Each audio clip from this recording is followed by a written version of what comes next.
मंगलम भगवान वीरो मंगलम गौतमो गणी मंगलम कुंद कुंदार्यो जैन धर्मोस्तु मंगलम सर्वमंगल मांगल्यम सर्वकल्याणकारकम प्रधानम सर्वधर्माणां जैनम जयतु शासनम। मैं नमो तीर्थनायक को, नमो ओंकार वाणी को, नमो उन कुंद प्रभु को जिन्होंने ओंकार धारण की। अहो उपकार जिनवर का, कुंद का दिव्य वाणी का, जिन कुंद ध्वनि दाता उन कहान स्वामी का। रम्योण जिणम वीरम अनंत वर्णान दंसन सहावम भोक्ष्यामिनियम सारम केवली शुद्ध केवली वनिदम। नियम सार जी परमागम ग्रंथ है। इसके निश्चय परम आवश्यक अधिकार में अपनी 143 नंबर की गाथा, उसकी चर्चा कल अपन ने प्रारंभ की थी और उस पर गुरुदेव का व्याख्यान है। एक बार टीका की पंक्तियां पढ़ लेते हैं, जिससे गुरुदेव की व्याख्या का फ्रेम क्या है वो अपने ख्याल में आएगा। टीका कहते हैं 40 नंबर पेज है। यहाँ भेदोपचार रत्नत्रय परिणति वाले जीव को अवश्यपना नहीं है, यानी आवश्यक कर्म नहीं है, परम आवश्यक कर्म नहीं है, ऐसा कहा है। जो श्रवणाभास यानी द्रवलिंगी अप्रशस्त रागादि रूप अशुभ भाव सहित वर्तते हैं, वे निज स्वरूप से अन्य नाम भिन्न ऐसे पर द्रव्यों के वश हैं। सीधी बात है, जो अपने स्वरूप के वश नहीं वह अन्य द्रव्यों के वश है। दूसरी बात ये कही कि द्रव्यलिंगी श्रवणाभास है, यानी श्रवण तो नहीं है, उसका वेश धारण किया है। और वह द्रव्यलिंगी के अशुभ भाव किस प्रकार है, ये वाली बात आई ना। तो अपन ने कल चर्चा की थी कि शुद्ध की भूमिका तो उसको है नहीं, और शुभ भाव निरंतर रह सकता नहीं, तो वह नियम से अशुभ भाव में आता है। तो यहाँ अशुभ की मुख्यता लेकर के यहाँ परवस्था कही। यद्यपि शुभ भाव भी परवस्था है, अन्यवस्था है, और स्वयवस्पने का वहाँ पर अभाव है, और परम आवश्यक भाव भी वहाँ पर परम आवश्यक कर्म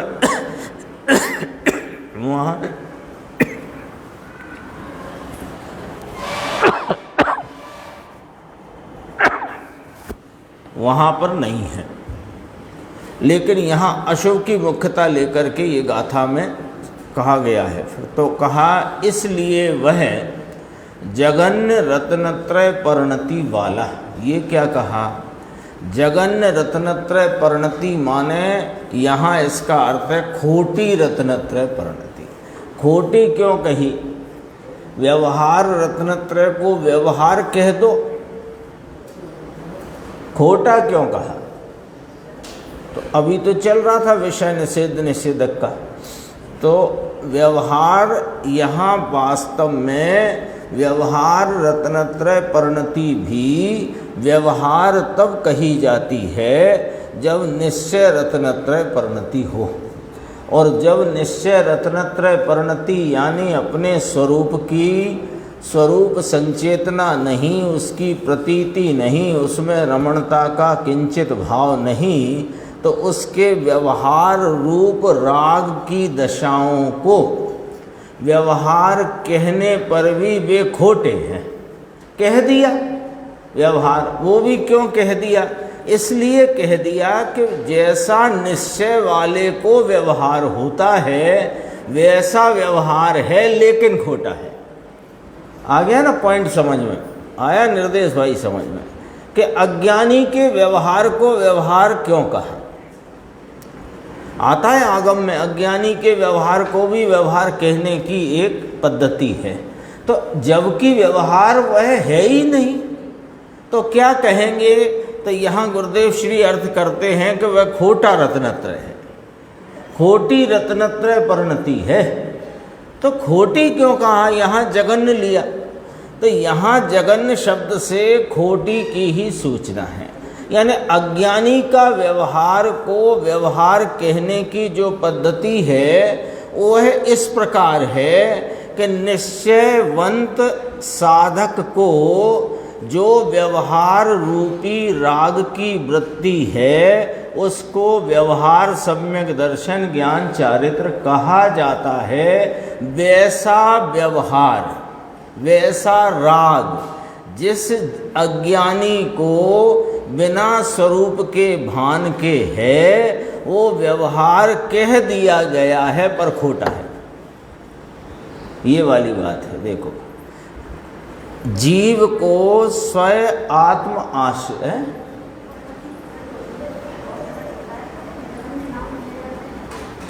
यहाँ जगन्य इसलिए खोटा है, यहाँ श्रवणाभास शब्द है पहले ऊपर, जगन्य यहाँ पर जगन्य दिया है टीकाकार ने। देखो, जगन्य रत्नत्रय परिणति, यहाँ जगन्य का अर्थ है वहाँ है नहीं और कहा, बस इतना है नहीं कहा। इसका अर्थ आएगा, अभी देखना आएगा। हाँ, जगन्य माने नहीं ही है ही नहीं, ऐसा आएगा अभी इसका अर्थ। क्योंकि इसको इससे मिलाओ, तेथी ते जगन्न रत्नत्रय परिणति वाला, इसलिए वह जगन्न रत्नत्रय परिणति वाला जीव उसको स्वयं आत्म आश्रित निश्चय धर्म ध्यान स्वरूप परम आवश्यक कर्म नहीं है। यानी इसके स्वरूप रमणता, स्वरूप प्रतीति, स्वरूप संचेतन वाला इसको भाव है ही नहीं। तो वह श्रवणाभास, ये लिखा ना ब्रैकेट में, वह श्रवणाभास यानी श्रवण नहीं है, लिबास पहना है। गुरुदेव ने शब्द लिया लिबास है, लिबास पहना है माने नग्नता का वेश लिया है, हैं? ओढ़ लिया है, यानी वेश रख लिया है। दिगंबर जिन लिंग जो है नग्नता का, उसका वेश ले लिया है। तो वेश ले लिया है माने मात्र वेश है, अंतरंग में वह जो श्रवण रूप परिणति है वह उसका तो वहाँ अभाव है। तो कहा वह श्रवणाभास, कल भी पढ़ा था, आज फिर पढ़ते हैं। भोजन के प्रयोजन से द्रव्य लिंग ग्रहण करके स्वयं आत्म कार्य से विमुख रहता हुआ, भोजन के प्रयोजन से जिसने यह द्रव्य लिंग को ग्रहण कर लिया है, अब स्वयं आत्म कार्य माने स्वरूप की रमणता तो क्या कहें, जहाँ स्वरूप की प्रतीति संचेतन ही नहीं और रमणता रूपी कार्य उस कार्य से विमुख है। और ऐसा विमुख रहता हुआ परम तपश्चरण आदि के प्रति भी, परम तपश्चरण क्या है कि चैतन्य के प्रतपन रूपी भाव को तप कहते हैं। तो परम तपश्चरण रूपी तपश्चरण आदि के प्रति भी उदासीन। अब यहाँ उदासीन का अर्थ समझना, उदासीन है तो है ही नहीं, है तो है नहीं, तो बेदरकार रहकर उसकी परवाह ही नहीं है। क्या परवाह नहीं है कि तब तो जिनेंद्र परमात्मा ने चैतन्य के प्रतपन को यानी उपयोग की वृत्ति द्वारा स्वरूप की लीनता एकाग्रता को तप कहा है। सो उसकी तो उसने कोई दरकार की नहीं, और बाहर में लंघन वंगन करता है और उसे तप मानता है तो वह तो उससे बेदरकार है, यानी दरकार ही जिसको नहीं। और देखो क्या लिखा, कल आप थे नहीं ना निर्देश भाई, बहुत गंभीर चर्चा आई। देखो, जिनेंद्र मंदिर अथवा उसका क्षेत्र, उसका मकान माने मंदिर का भवन, धन धान्य आदि सब हमारा है, ऐसी बुद्धि करता है। हाँ, कुछ नहीं है, गड़बड़ है सब। कि सच्चा ये यहाँ पर कहना क्या है, देखो बहुत गंभीर है ये बात। ये कोई सोचे कि ये वाली गाथा ये जो आजकल चल रहा है उनके लिए है, कि ना ना, ये द्रव्यलिंगी की बात है। समझना बात को, बात समझने में गड़बड़ ना करना। यद्यपि कि वे भी इसमें समा गए, जो आजकल की गड़बड़ियां हैं वो सब आप सबके ख्याल में हैं। वो सबको उद्दिष्ट आहार आदि लेना, ईर्ष्या समिति का भी ठीक ठिकाना नहीं, 28 मूल गुण में सब माने अधिकांश दोष रूप हैं, वो सब बात आपके ख्याल में है। वो मात्र उनकी बात नहीं है, वे तो समा गए इस कथा में। बात तो द्रव्यलिंगी की है, तो द्रव्यलिंगी के तो सच्चा व्यवहार होता है कि नहीं, यही समझाना है कि उसका व्यवहार खोटा होता है। पॉइंट पकड़ो जरा, द्रव्यलिंगी का व्यवहार सच्चा होता है तो उसे तुमने सच्चा किस नाते कह दिया कि साहब जिनोक्त होता है, जिनागम में कहा ऐसा होता है, पर जिनागम में कहा वैसा तो होता है, लेकिन बिना निश्चय का है तो खोटा ही होता है। अब ये इतनी बात टीकाकार मुनिराज पद्म प्रमलधारी देव ने आज से 800-900 वर्ष पहले कही, तो इसमें कितनी गंभीरता है जरा पकड़ना। कि वो मानता, अपन अभी तक द्रव्यलिंगी का क्या स्वरूप समझते पढ़ते आए हैं कि वह जिनोक्त आचरण 28 मूल गुण 5 महाव्रत का निरतिचार पालन करता है। द्रव्यलिंगी जिनोक्त जिनेंद्र परमात्मा के द्वारा बताए गए कहे गए 5 महाव्रत 28 मूल गुण का अतिचार आदि दोष के बिना पालन करता है। ठीक है, अपन ने यहाँ तक। अब थोड़ी सी अंतरंग में चलते हैं, तो उसके पास शुद्ध भाव की भूमिका है क्या? नहीं है। तो लिखो यहाँ, द्रव्यलिंगी मुनि शुद्ध भाव 0, अब शुभ भाव रूप प्रवृत्ति। क्यों कि जिन आगम में कहे गए महाव्रत और 28 मूल गुण का अतिचार आदि दोषों से रहित पालन कर रहा है, तो शुभ भाव में तो राइट का निशान लगा दें। अब कहते हैं कि वो क्या शुभ ही शुभ में रहेगा? बताओ, टेक्निकली लॉजिक लगाओ इसमें जरा। वो शुभ ही शुभ में कैसे रह सकता है? क्यों कि शुभ में शुभ और अशुभ ऐसे भाव हैं, ये कभी अंतर मुहूर्त तक टिक ही नहीं सकते। एक शुद्ध भाव ही है जो अंतर मुहूर्त टिकता है और उसका फल परिपूर्णता आता है। 3 भाव कहे कि नहीं कहे, शुभ भाव, अशुभ भाव, शुद्ध भाव। मूलता 2 भाव, शुद्ध भाव और अशुद्ध भाव। तो इन 2 में से अपन चर्चा करें तो अशुद्ध भाव में ताकत ही नहीं अंतर मुहूर्त टिकने की। कितना ही शुक्ल लेस्या वाला शुभ होए, उसकी दम नहीं है। क्यों नहीं है कि ऐसी व्यवस्था ही नहीं। मात्र शुद्ध भाव ही है जो अंतर मुहूर्त तक परिणति में रहता है, पर्याय में शुद्ध उपयोग रूप। वह शुद्ध भाव अंतर मुहूर्त रहता है जिसका फल परिपूर्णता आता है, साध्य भाव की प्राप्ति होती है। ठीक है, अब अपने बोर्ड पे लिखा है शुद्ध भाव 0, ये कौन से द्रवलिंगी की बात करते हैं? असली असली द्रव्यलिंगी शब्द पूरा समझना। द्रव्यलिंग है वो नहीं कहते, द्रव्यलिंग तो भावलिंगी को भी है। वो तो भावलिंग रूप परिणमन में जब नहीं टिकते तो द्रव्यलिंग में आ जाते हैं, वो द्रव्यलिंग को छोड़कर भावलिंग में चले जाते हैं, अशुभ में नहीं जाते हैं। पर ये तो इसके पास शुद्ध भाव 0 और शुभ भाव पे राइट का निशान लगा है, लेकिन शुभ भाव लगातार रह नहीं सकता, तो अशुभ में आएगा कि नहीं आएगा? आएगा ना। और अशुभ में आते हुए चूंकि राग में एकत्व चल रहा है, स्वरूप से एकत्व इसको है नहीं, अपने स्वरूप का भान नहीं, प्रतीति नहीं, राग आदि और उनके निमित्तों में जिसको एकत्व वर्तता है, वो क्या करता है कि वह भोजन के अर्थ से मुनि हुआ है। ले ये कहां से ले आए?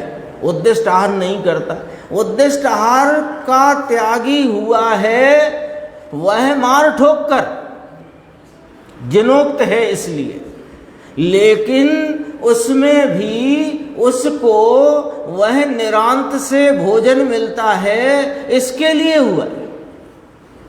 अशुभ है कि नहीं उसको? तो अशुभ में यही सब तो है, यहां कोई भोग विषयादि का अशुभ थोड़ी है उसको। जो अशुभ खाने कमाने भोगने का अपने लोगों को ग्रस्त अवस्था में हैं, ऐसा तो अशुभ उसको नहीं है। विचार करो जरा शांति से, उसको कोई विषय भोगादि का अशुभ नहीं है, लेकिन अशुभ है तो कौन सा है? अब विचार करो, यही अशुभ है। वह जिन मंदिर बनना चाहिए, बड़ा बनना चाहिए, फलाने गांव में फलाना मंदिर में ये कार्य होना चाहिए, ये प्रतिमा का ये होना चाहिए, यह नहीं हुआ है, यह क्यों ना हुआ, इसके लिए धन इकट्ठा होना चाहिए, तो ये सब लिख दिया इसमें। जिनेंद्र मंदिर, उसका क्षेत्र, भवन, धन, धान्यादिक सब हमारा है, ऐसी बुद्धि करता है। ये वाला अशुभ चल रहा है। किसको? द्रव्यलिंगी को। द्रव्यलिंगी कौन? जिनोक्त पंच महाव्रत और 28 मूल गुण पाने। खूब विचार किया गया है और गुरुदेव ने स्पष्टीकरण किया है। क्यों? देखो, बहुत टेक्निकल बात है। शुद्ध भाव नहीं है, तो शुद्ध भाव नहीं है तो शुभ के बाद अशुभ आएगा कि नहीं आएगा? और उसको कौन सा विषय भोगादिक का अशुभ आएगा? यही अशुभ आएगा। ये मुनिराज को मंदिर बनाने का भाव और प्रतिमा जी की स्थापना करूं, ऐसा करूं, ऐसा करूं, ये सब अशुभ में जाता है। भूमिका मुनि, जब तुमने पंच महाव्रत 28 मूल गुण यानी हिंसादि महाव्रत धारण किया है, अहिंसा महाव्रत, अब आगे के महाव्रत अहिंसा महाव्रत में ही समा गए, तो अहिंसा महाव्रत धारण करके मंदिर बनवाना, भूमि खुदवाना, ये तो श्रावक को ही निषेध किया। आरंभी हिंसा है। हाँ, नहीं करता। आरंभ त्याग प्रतिमा है ना, तो उसमें श्रावक ये मंदिर खुदवाना, नींव खुदवाना, घर खुदवाना तो दूर गई बात। बात बहुत गंभीर है। हाँ,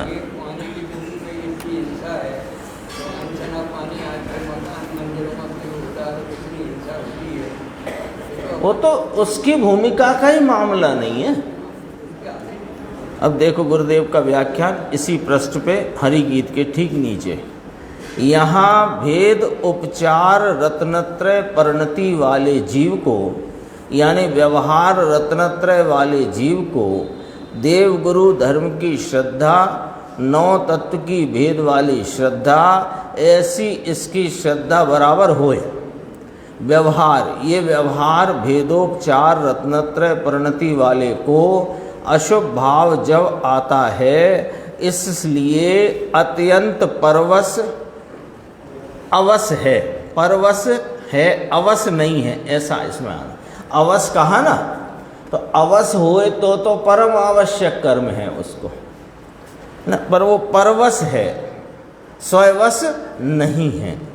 इसको आवश्यक है नहीं, बाहर के काम में जुड़ता है तब इसको अशुभ भाव हो जाता है। लो आ गया, बाहर के काम में जुड़े बिना रह नहीं सकता, बाहर में जाएगा तो अशुभ ही होएगा। आ गई बात, भाव हो जाता है। इसलिए यहाँ कहते हैं भेदोपचार कहो, व्यवहार कहो, भेद कहो, उपचार कहो, व्यवहार रत्नत्रय परिणति वाले जीव को अवशपना नहीं है, है ना, आगे मिला लेना। यानी कि स्वयवशपना, अवशपना यानी स्वयवशपना नहीं, ऐसा यहाँ कहा है। ये तो उत्थानिका हुई टीका की, है ना। आगे देखो 41 पेज, जो श्रमणाभास यानी साधु नहीं किंतु साधु का लिवास है, लिवास नाम भेष है, द्रव्यलिंगी अंतर सम्यक दर्शन ज्ञान नहीं है और नग्नपना धारण किया है और अप्रशस्त रागादि रूप अशुभ भाव सहित वर्तता है। भेगो ये साथ में ये है, आ गया। अप्रशस्त तो समझ ही गए, वो जितना भी अशुभ भाव है, वो अशुभ भाव जो किसी जीव की परिणति में उत्पन्न होता है तो उसका जो निमित्त होता है वही अप्रशस्त होता है, ऐसे लेना इसको, है ना। सामान्य विवक्षा में देव गुरु शास्त्र जिन मंदिर आदि प्रशस्त निमित्त कहे गए हैं, लेकिन जिसकी परिणति में भाव अशुभ उत्पन्न हुआ है तो अशुभ भाव का जो निमित्त है वो अप्रशस्त है। अब मुनि को मंदिर बनाने का भाव आया है, वो अशुभ भाव है, तो उसको वह अप्रशस्त निमित्त में जुड़ना है। तो व्याख्या अटपटी लगेंगी। मंदिर तो जिन मंदिर, जिन आयतन, समो शरण की प्रतिकृति, ये तो प्रशस्त है कि ये गृहस्थ को प्रशस्त है और मुनि को अप्रशस्त हुई। क्यों? कि वो उसकी परिणति में अशुभ राग उत्पन्न हुआ, तो अशुभ राग का निमित्त है वो अप्रशस्त हुआ। हाँ, प्रतिज्ञा ही भंग है। शुद्धोपयोग की प्रतिज्ञा लेता है, शुद्धोपयोग का पता नहीं।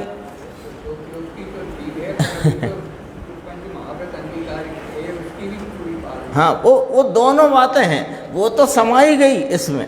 यानी पंच महाव्रत अंगीकार किए, उनका उनमें दोष लगता है, वे दोषी तो ले ही लो इसमें, वे तो लपेटे में आ ही गए। यहाँ तो पंच महाव्रत अंगीकार किए और अतिचार आदि दोषों के बिना उनमें प्रवर्तन करता है, तो उसको कौन सा अशुभ है, उसकी बात यहाँ चल रही है। उसकी भेदोपचार रत्नत्रय परिणति को खोटी रत्नत्रय परिणति कहा। क्या रे वाह, उसकी तो व्यवहार कहो।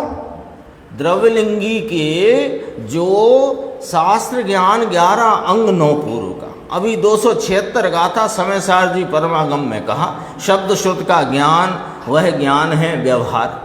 9 तत्व की वेद रूप श्रद्धा वह व्यवहार श्रद्धा है, और पंच महाव्रत यानी 6 जीव निकाय की रक्षा संबंधी दया का परिणाम वह व्यवहार चारित्र है। तो उसे व्यवहार कहा, आगम में कहा है। तुम कौन सी नई परिभाषा लाते हो कि वो जो आगम में जिसे व्यवहार कहा है वैसा व्यवहार इसने बिना निश्चय के अंगीकार किया है, तो इसका व्यवहार खोटा है, खोटी रत्नत्रय परिणति। क्या ये पद्म प्रमलधारी देव मुनिराज 900 वर्ष पहले की ये टीका कोई गजब की टीका है।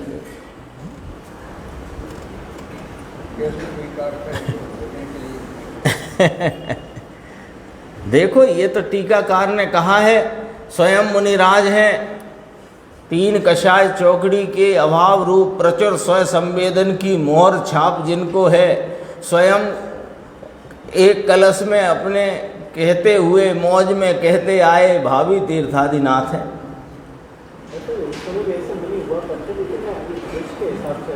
नहीं नहीं, द्रवलिंगी तो सब हमेशा हुए, आदिनाथ के समय में भी हुए और भ्रष्ट भी हुए।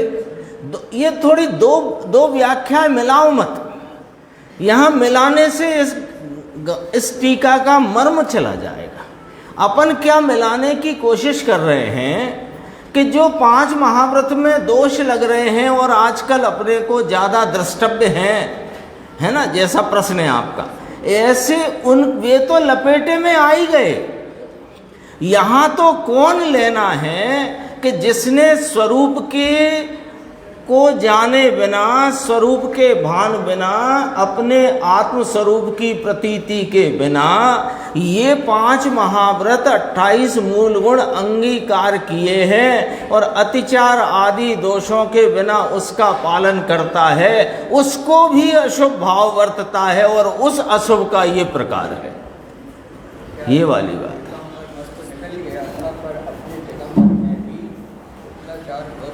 नहीं भाई साहब, यहाँ क्या है, शिथिलाचार को तो रखो साथ में, उसकी यहाँ तो बिना शिथिलाचार के जो अशुभ है उसकी बात चलती है।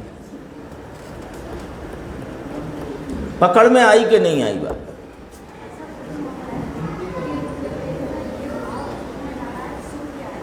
कौन के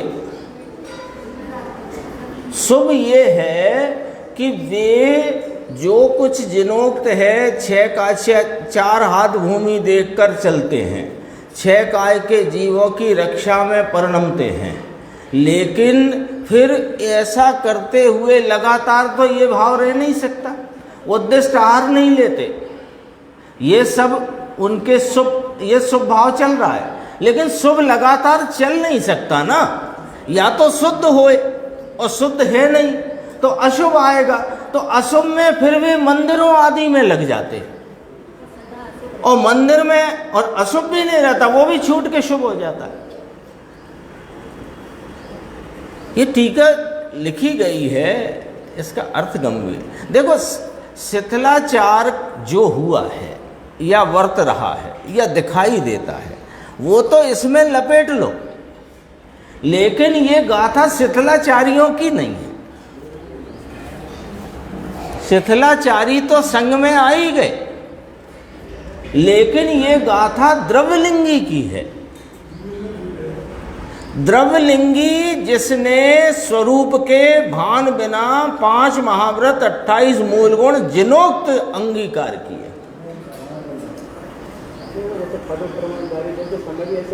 हाँ, शिथिलाचार तो शुरू से चला आया है, अनादि से। जब वो नहीं, आदिनाथ आदि कुमार ने जब दीक्षा ली, मुनि आदि कुमार ने, तो उनके साथ 4000 साधु भी दीक्षित हो गए, फिर सब गड़बड़ सड़बड़ चालू हो गई। तो शिथिलाचार था कि नहीं था? वेश तो नग्न था। पर यहाँ अपन थोड़े से जरा पगडंडी से नहीं उतरना। यद्यपि अभी गुरुदेव का पढ़ेंगे तो उसमें शिथिलाचार की भी चर्चा है जो वर्तमान में दिखता है, लेकिन अकेले शिथिलाचार की बात नहीं है ये बात समझना। हाँ, ये पहला शब्द पढ़ो, श्रमणावास द्रव्यलिंगी। देखो, सच बताएं तो शिथिलाचारी को तो द्रव्यलिंगी नहीं कहा जनाब ने, 3 लिंग कहे। अब सुनो, एक भावलिंगी, भावलिंगी को बाह्य में जो 5 महाव्रत का परिणाम है और देह संबंधी चेष्टा है उसका नाम है द्रव्यलिंग। और जिसको भावलिंग तो है नहीं और द्रव्यलिंग को ही जिसने सर्वस्व धर्म रूप माना है वो है द्रव्यलिंगी। और जिसके द्रव्यलिंग में भी दोष पड़ते हैं वो है कुलिंगी। आ गई बात समझ? देखो, साधु नहीं किंतु साधु का लिबास। वो अपन बार बार वो शिथिलाचार की तरफ जाते हैं ना, तो ये असली जो बात है, जो द्रव्यलिंगी की स्थिति अशुभ में, अभी तक अपन क्या पढ़ते आए, मुनिव्रत धार अनंत वेर ग्रेवे को उपजायो। अब इस लाइन में तो यही निकल के आ रहा है, शुभ भाव किया तभी तो 9वें ग्रेवे गया, यही निकल के आ रहा है ना। और ये बात अपन लगभग हर दूसरे तीसरे दिन याद करते हैं। 11 अंग 9 पूर्व का पाठी, 5 महाव्रत 28 मूल गुण का निरति 4 जिसकी परिणति में पालन हो रहा है, वो 9वें ग्रेविक जाता है। तो हमें 9वें ग्रेविक रूप फल दिखाया, उसके पीछे का शुभ भाव दिखाया और उसे द्रव्यलिंगी बताया। लेकिन यहाँ ये बात खड़ी रख कर के बात कहते हैं कि द्रव्यलिंगी को क्या शुभ ही शुभ है अकेला, कि ऐसा हो नहीं सकता ना, या तो शुद्ध होए नहीं तो अशुभ होएगा। तो वो अशुभ होता है, वो इस गाथा में बात कही गई है। लो पहले गाथा सूत्र ही देखो। वर्ते अशुभ परिणाम में ते श्रमण 6 वश अन्य ने, ते कारणे आवश्यकात्मक कर्म 6 नहीं तेह ने। फिर इसकी उत्थानिका में कहते हैं, यहाँ वेदोपचार रत्नत्रय परिणति वाले जीव को अवस्पना नहीं है, यानी परम आवश्यक कार्य नहीं है, वह उससे विमुख है और परम तपश्चरण आदि से उदासीन बेदरकार रहता है, उसको अशुभ बरतता है। ये वाली बात कही जा रही है। देखो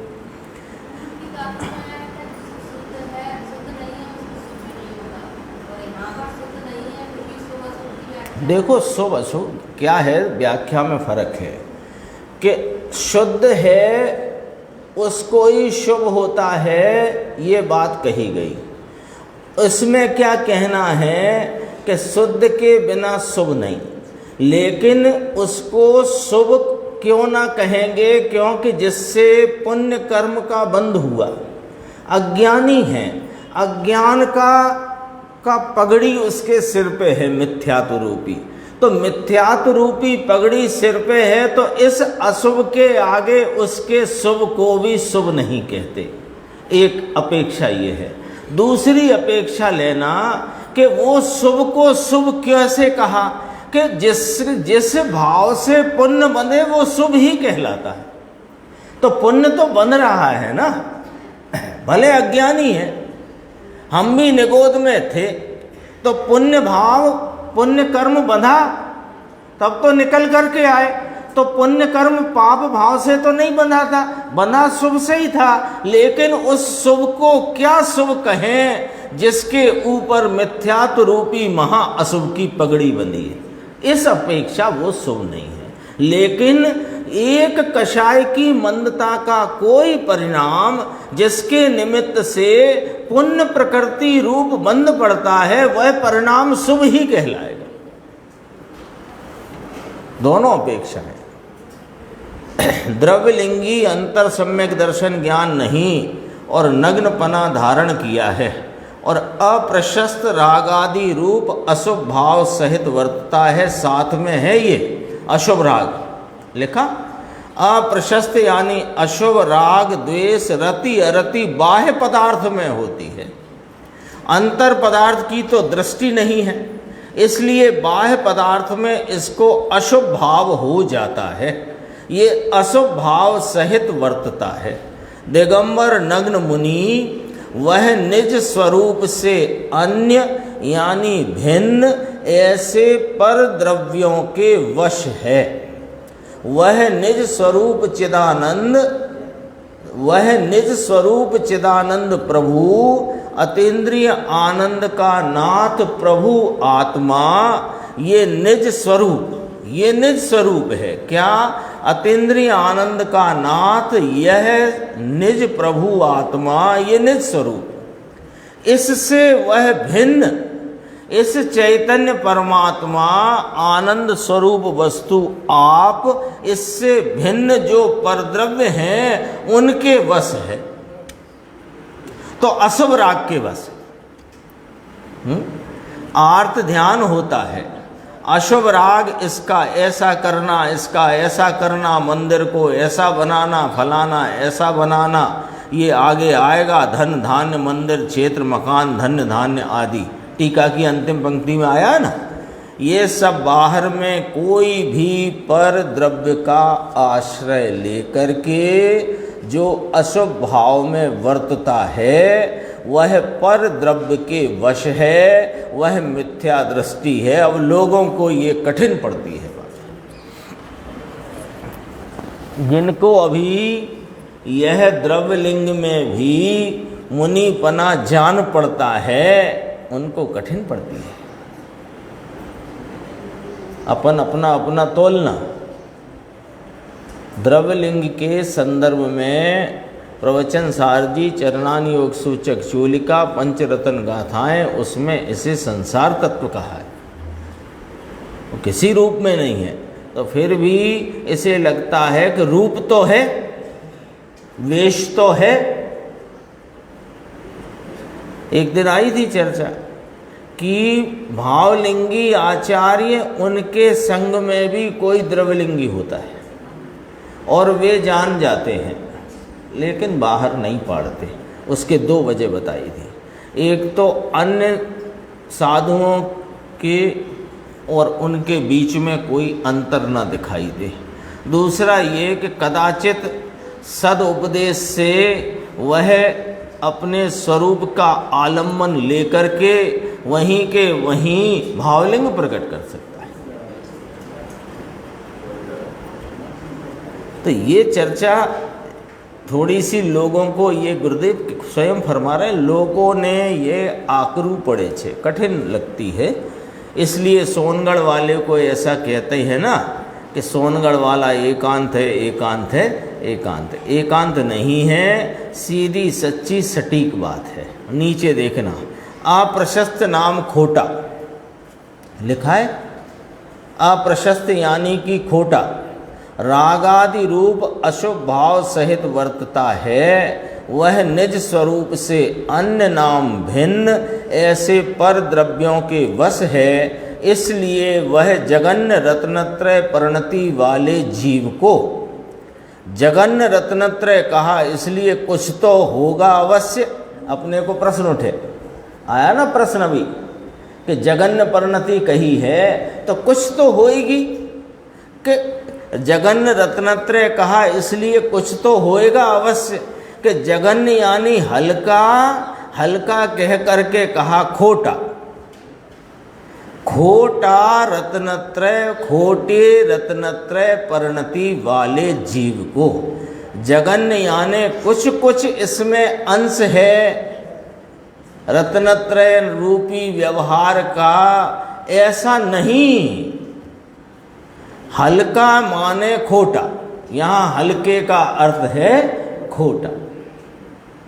ऐसे जगन्य रत्नत्रय परिणति वाले जीव को स्वयं आत्म आश्रित भगवान आत्मा चिदानंद प्रभु स्वयं आत्म आश्रित निश्चय धर्म ध्यान स्वरूप, यानी जो स्वभाव के आश्रय से निश्चय धर्म सच्चा होता है वह इसको नहीं है। लाख बात की बात दूसरा छोड़ दो। कहते हैं निज आत्मा एक आनंद कंद प्रभु महा आनंद से विराजमान है, इसका आश्रय लो तो कल्याण है, वही धर्म है। बाकी जितना भी बहिर्मुखता में वर्तता हुआ पराश्रयपना है वह अकल्याण रूप है। अभी चलता था ना विषय 276 277 का था, व्यवहार निषेध है और निश्चय निषेधक है। प्रतिषेध और प्रतिषेधक भाव आया तो प्रतिषेध क्या, ये कल की चर्चा में आ गई थी बात कि पराश्रयपना होने के कारण वह निषेध है व्यवहार। नौ तत्व की वेद रूप श्रद्धा, शास्त्र का शब्द श्रुत का ज्ञान, 6 जीव निकाय की रक्षा का परिणाम, ये सब का सब पराश्रित भाव होने से और स्वयं आश्रय का इसमें अंश भी नहीं होने से ये निषेध है। अब कहा कि निषेध है तो निषेध कैसे किया जाता है, प्रश्न दो उठ गए ना। एक प्रश्न उठा निषेध है तो निषेध कैसे किया जाता है, दूसरा प्रश्न है कि निश्चय इसका कैसे निषेधक है। निश्चय को निषेधक कहा था ना, तो निश्चय इसका कैसे निषेधक है। आज के प्रवचन का भाव तो निषेध तो यूँ है कि वह पराश्रित भाव है, तो निषेध है तो कैसे, ये निषेध को कैसे निषेध करना, तो उसको समझाते हैं अपने को कि पहले विकल्पात्मक निर्णयात्मक ज्ञान में राग आदि भाव सब हे हैं, यह नक्की करना विकल्पात्मक ज्ञान में।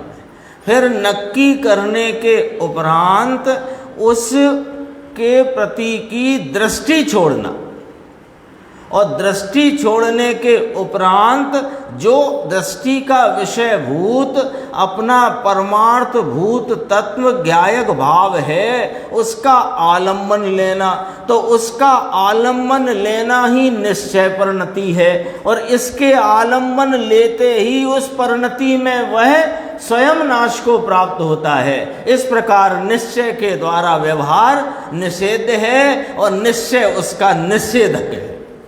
ये सिद्ध किया आज। देखो इसका आश्रय लो तो कल्याण है और धर्म है। नीचे आना देखो, वह श्रमणाभास साधु नहीं पर साधु कैसा है। श्रमणाभास कहा, द्रव्यलिंगी को श्रमण न कहा, श्रमणाभास कहा। समझ गए इसका अर्थ। श्रमणाभास माने श्रवण तो नहीं है पर श्रवण जैसा आभास देता है, निश्चयाभास, निश्चय तो नहीं, निश्चय जैसा आभास होता है ना। ऐसे श्रवणाभास, श्रवण तो नहीं, श्रवण जैसा आभास जिसमें होए तो श्रवणाभास। साधु नहीं पर साधु कैसा है कि भोजन के प्रयोजन से द्रव्य लिंग धारण किया है। हाँ राजा महाराजा भी छोड़ के आए, तो उसमें भी बात यह है कि जब राजा महाराजा थे भोजन की तो कमी नहीं थी। अब थोड़ा वो जो विमल जी ने कहा है बात, भोजन की कमी तो थी नहीं राजा महाराजा, पर निरांते भोजन नहीं था। राज दरबार में बैठो और सबकी सुनो, फिर प्रजा का भी देखो, तो निरांत से भोजन। निरांत माने बिना किसी कुछ किए, बिना किसी काम के ही मिले, ऐसा आएगा, इसमें आएगा। गजब करते हैं कौन, टीकाकार मुनिराज। ये रोटी खाने के लिए द्रव्यलिंग धारण किया है, इसलिए इसको अशुभ भाव कहा है। देखो अब आई वो पंक्ति आप जो कह रहे थे, साधु थइये, साधु हो जाओ, इसलिए निरांत से आहार मिलेगा। निरांत से कुछ करना नहीं, अच्छा मिलेगा, चोखा मिलेगा, बढ़िया मिलेगा। एक जन यहाँ कहता था, अब देखो अब थोड़ी सी बात गुरुदेव को याद आई। एक क्षुल्लक थे, एक देखो अब सुनना जरा, 2 मिनट लगेंगे। एक जन यहाँ कहता था क्षुल्लक, देखना पुस्तक देखना, क्षुल्लक फुल स्टॉप, क्षुल्लक नहीं, 8 प्रतिमा वाला था।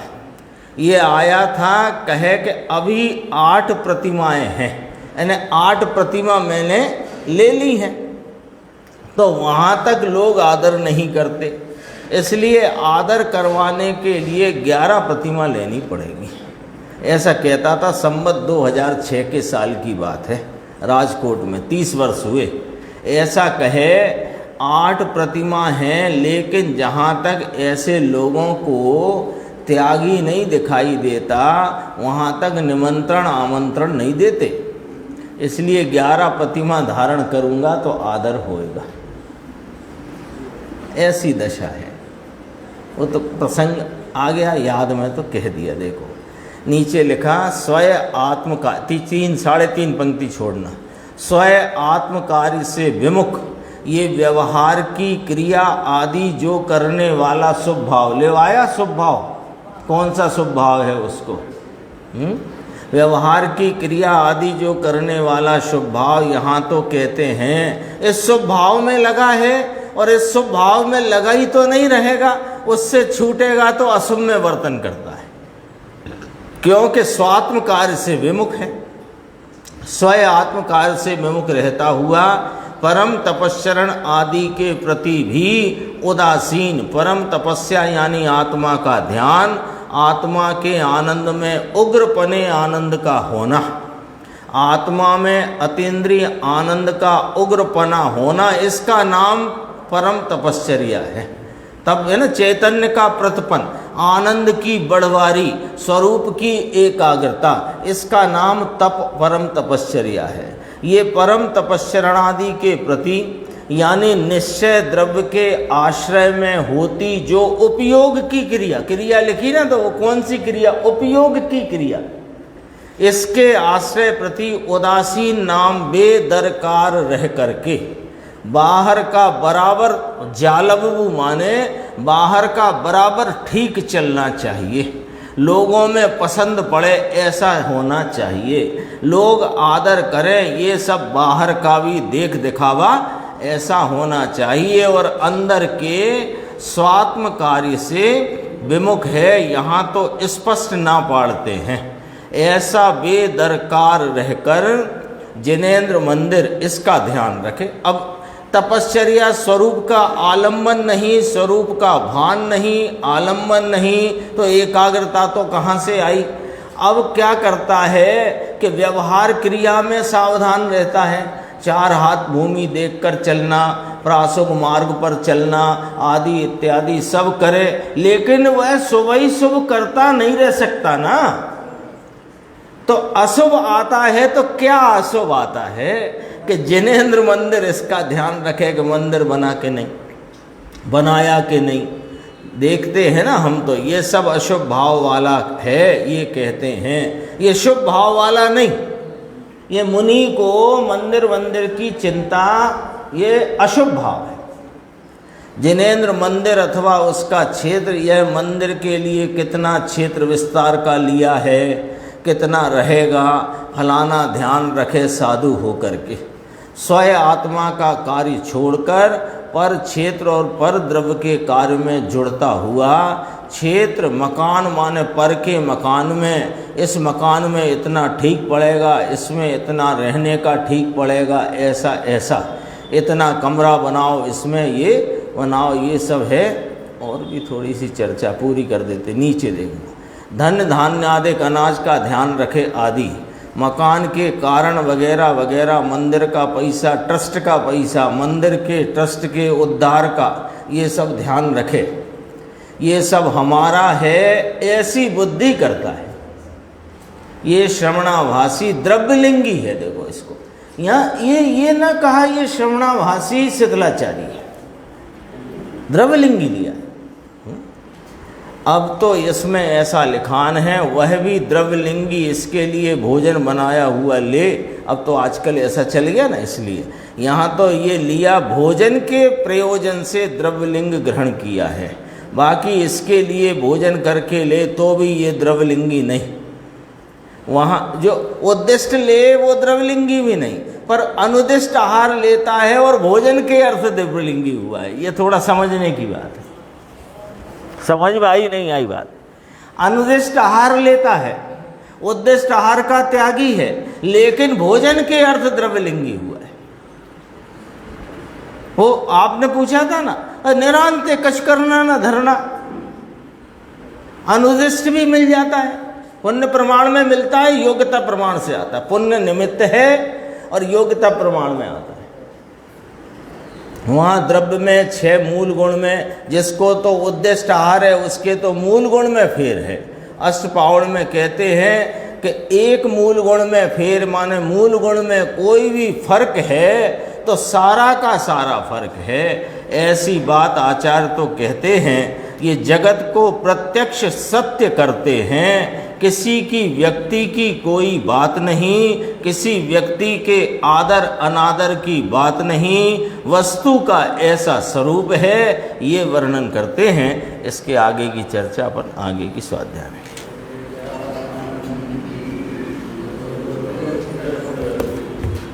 अविनाशी